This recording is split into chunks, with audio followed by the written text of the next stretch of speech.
A ideia de fazer o Corneteiro Lopes vem de uma lembrança de infância. Quando eu ouvi falar nessa história, achei muito interessante, né? Esse personagem baiano, brasileiro, né? Que faz o inverso, né? Que dá certo, né? Que chuta o pau da barraca.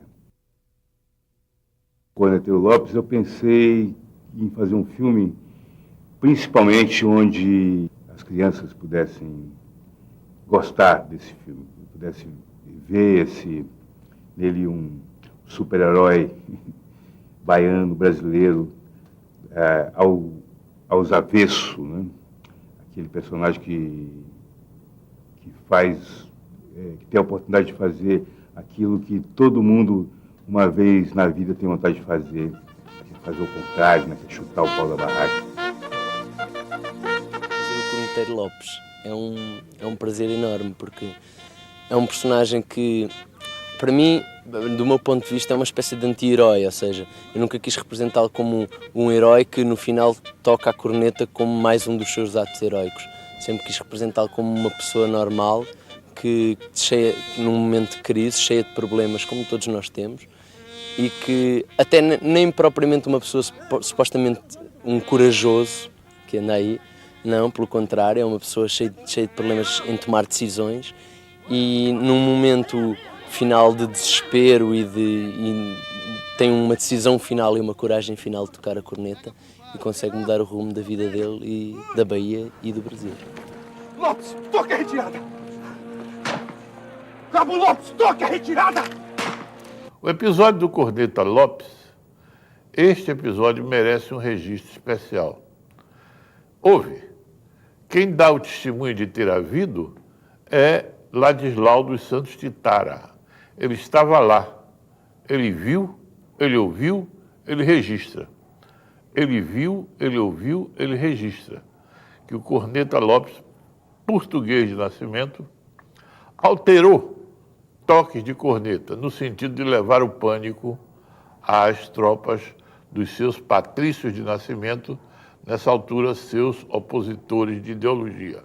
Eu queria um ator português, né, para fazer o Corneteiro Lopes, porque é um português. O que eu imaginava era era a imagem do Nuno Lopes para o Corneteiro Lopes, né? E aí a gente pensou em o Feliciano ser o Lázaro Ramos, mas aí o Lázaro Ramos estava ocupado fazendo outro curta, né? E pintou o Leandro Firmino na Cidade de Deus, que foi muito legal de poder ter feito, né?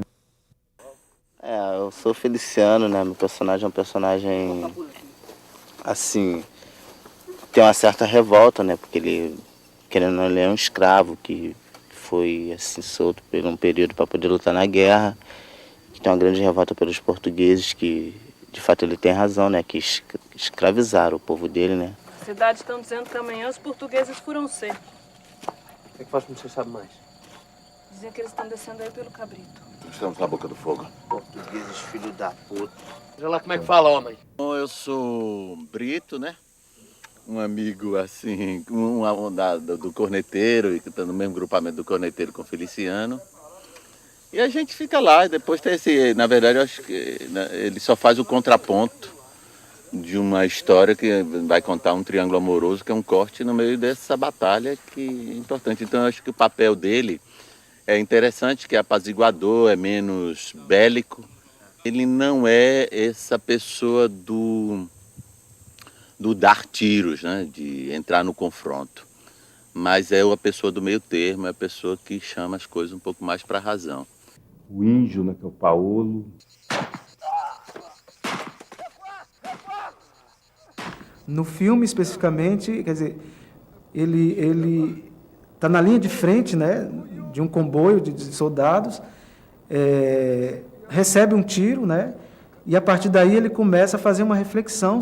Se ele fosse assim, a última voz, a última palavra, né, de uma cultura, de uma língua, de uma nação, né, e que se conclui ali, né, e ao mesmo tempo ele está feliz também de alguma forma ele está se libertando daquilo, né. A Deusia, a Jussara, que estão ótimas no filme. bem legal trabalhar com esse elenco e poder pensar e conhecer essas pessoas para poder trabalhar em outros filmes. Foi muito legal observar a gana com que vários atores baianos se disponibilizaram para poder estar fazendo esse filme. Que nem Marcos Machado, Jussara Freire, Celso Júnior, Marcelo Prado, Paula Zin. E foi muito gostoso assim, estar com eles, estar trabalhando de muito boa vontade. E essa primeira cena foi assim gostoso de fazer, porque ela foi pequenininha, mas eu acho que foi de dar um sentido de querer retratar por que dessa luta, por que querer tanto se desvencilhar de Portugal, por que querer uma independência e conseguir devolver o Brasil ao Brasil, né? O importante desse episódio é relembrar que a independência do Brasil foi conquistada com o Grito do Ipiranga. Porém, a independência da Bahia foi conseguida através de combate, de luta, de sangue. E, portanto, é importante que nós conheçamos, né, o fato para que possamos valorizar os nossos antecedentes, os nossos militares, a todos aqueles civis que trabalharam, que serviram naquela época e que tornaram hoje o Brasil este país maravilhoso. O filme retrata uma guerra, uma batalha, né? Então eles tinha aqui 22 homens disponíveis durante 7 dias, ficaram direto com a gente, dormindo aqui no acampamento, comendo com a gente, às vezes brigando, às vezes sorrindo. Então a gente formou com eles uma família maior ainda, quer dizer, cinema, a equipe técnica, já acaba sendo uma família. Junto com mais 25 pessoas do Exército, 25 rapazes que se predispuseram a vir aqui fazer como atores, que não tinham experiência nenhuma, mas saíram super bem. E essa batalha é importante porque ela é decisiva naquele momento para a consolidação da independência da Bahia e, no caso, do Brasil. Porque ela é uma das mais importantes, um dos mais importantes encontros militares acontecidos no continente americano. Não vai aqui nisso ufanismo, não. É uma objetividade analítica. A Batalha de Pirajá, além de ter sido militarmente decisiva, ela em si mesma foi um momento de experimentação das virtudes da competência militar de dois chefes, Pedro Babatu de um lado e Madeira de Melo do outro. Para mim, interessantíssimo foi fazer um filme de época, né? Fotografar um filme de época e, na verdade, por incrível que pareça, eu nunca tinha fotografado um filme de época tão antigo. Vários filmes de época do século XX e nunca um filme de uma época tão remota onde não existia a fotografia, ou seja, não existia a iconografia, né? Você não sabia exatamente como eram as coisas, as pessoas, as armas e tudo mais. Então, essa liberdade de você poder imaginar as coisas e dar elas uma cara, um caráter, com uma certa liberdade, mas evidentemente com verdade, né? Com verdade. Os equipamentos que a gente usou no filme, isso é bacana. Fez um curta-metragem, feito em 35mm, a gente usou uma câmera blimpada, uma BL3, né, para fazer som direto. Usamos uma outra câmera para fazer as cenas da batalha, a cena que tinha um slow, que é uma AR3. Né? Eu participar do filme dessa qualidade, que é um filme muito trabalhoso, um filme de época, e graças a Deus nossa equipe deu conta do recado com a minoria de equipamentos que nós poderemos ter no set. E o que eu tenho que agradecer a Deus também, que nós não tivemos um acidente, nós não tivemos nada, e eu tenho certeza que o filme será bom. Gostaria também de falar dos efeitos especiais, né, que parece uma superprodução, mas na verdade não é, são uns efeitos bastante artesanais, e eu contei com a colaboração de uma pessoa muito experiente do cinema brasileiro, que é o Fajala, que é do Rio de Janeiro e que veio para cá a título de colaboração, né, porque, na verdade, ele estava aqui fazendo os efeitos porque gosta de fazer cinema, não porque estava recebendo profissionalmente por isso. Né? Ele veio porque gosta de fazer cinema e foi muito importante. E para o filme, esses efeitos da batalha foram bastante decisivos. Né?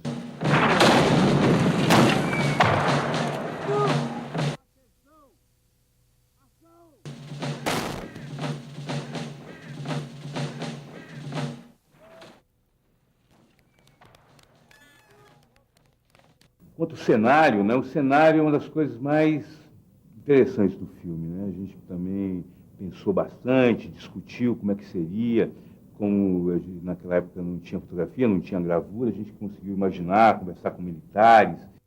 É importante para mim assim, ressaltar o profissionalismo da maioria das pessoas da equipe, né? A minha diretora de produção, a Giza, meus assistentes de direção, o João Gabriel e o Macarra, que me ajudaram muito. A direção de arte do Edvaldo Hackler, tive um assistente de câmera impecável, Fábio. Né? Os takes todos estão em foco, né? Aquele take onde a mulher vem andando para a câmera, a estrela vem andando para a câmera, que é feito com a teleobjetivo de 300, que é um foco dificílimo, né? Aquele take 1 também, e o foco está impecável, o foco o tempo inteiro. Meu diretor de fotografia, Luiz Raulino, uma pessoa muito experiente, acostumado a trabalhar nesse cinema brasileiro inventivo, de pouco dinheiro e muita criatividade. A colaboração valiosa do meu parceiro já de vários outros filmes, o Wilson D'Argolo, que cuidou impecavelmente do figurino, com pouquíssimos recursos, de uma forma muito criativa. Quanto ao figurino dos personagens, foi legal porque a gente se baseou naquele quadro da câmara. E, baseado nisso, nós tentamos reconstituir desde uma certa leitura, de uma interpretação muito nossa. O do Corneteiro Lopes foi... Quer dizer, quando eu peguei, na verdade, fui tirar a manga, na verdade, era como se fosse... O personagem dele estava se despojando, ele estava se desnudando de uma realidade, entrando numa outra. E, no caso dela, nós também tentamos resgatar aquele espírito da nossa negritude, dos nossos ancestrais. Procuramos trazer referências como Mãe Menininha, Dona Pulquéria, muitas outras senhoras, muitas outras iais, que nisso eu procuro também prestar uma homenagem a essas negras ancestrais, no sentido de resgatar toda essa nossa cultura, essa coisa, essa sensualidade, essa coisa sentida, essa coisa valorosa que tem a nossa negritude. A gente tentou fazer um desenho de som desde o início, a gente organizou isso para fazer um som Dolby Digital, experimentou bastante, né? Tem uma certa ousadia. Coisa interessante desse filme é que esse filme é uma das poucas experiências que a gente teve de filme que foi pensado o som desde o tratamento do roteiro, né? Então a gente agora está encerrando uma etapa do som, fez a captação direta, mas teve uma etapa anterior que foi o desenho de som, né? E foram etapas que foram trabalhadas com toda a equipe do filme. Então isso facilita muito o trabalho da gente e vai dar uma unidade.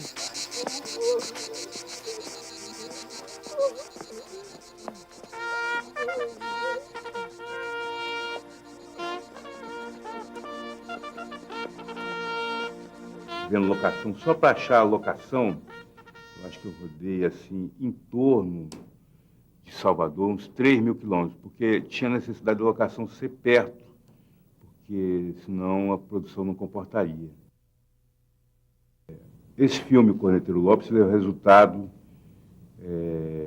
de uma premiação do roteiro pela Secretaria de Cultura do Estado da Bahia, um prêmio chamado Cineasta Fernando Cone Campos. Que a gente exercitou uma produção, né, realizar um filme com um terço do orçamento com essa qualidade. A gente exercitou captação de patrocinadores, a gente conseguiu captar grana, mesmo sem meio de incentivo, e a gente conseguiu fazer um lançamento em alto estilo.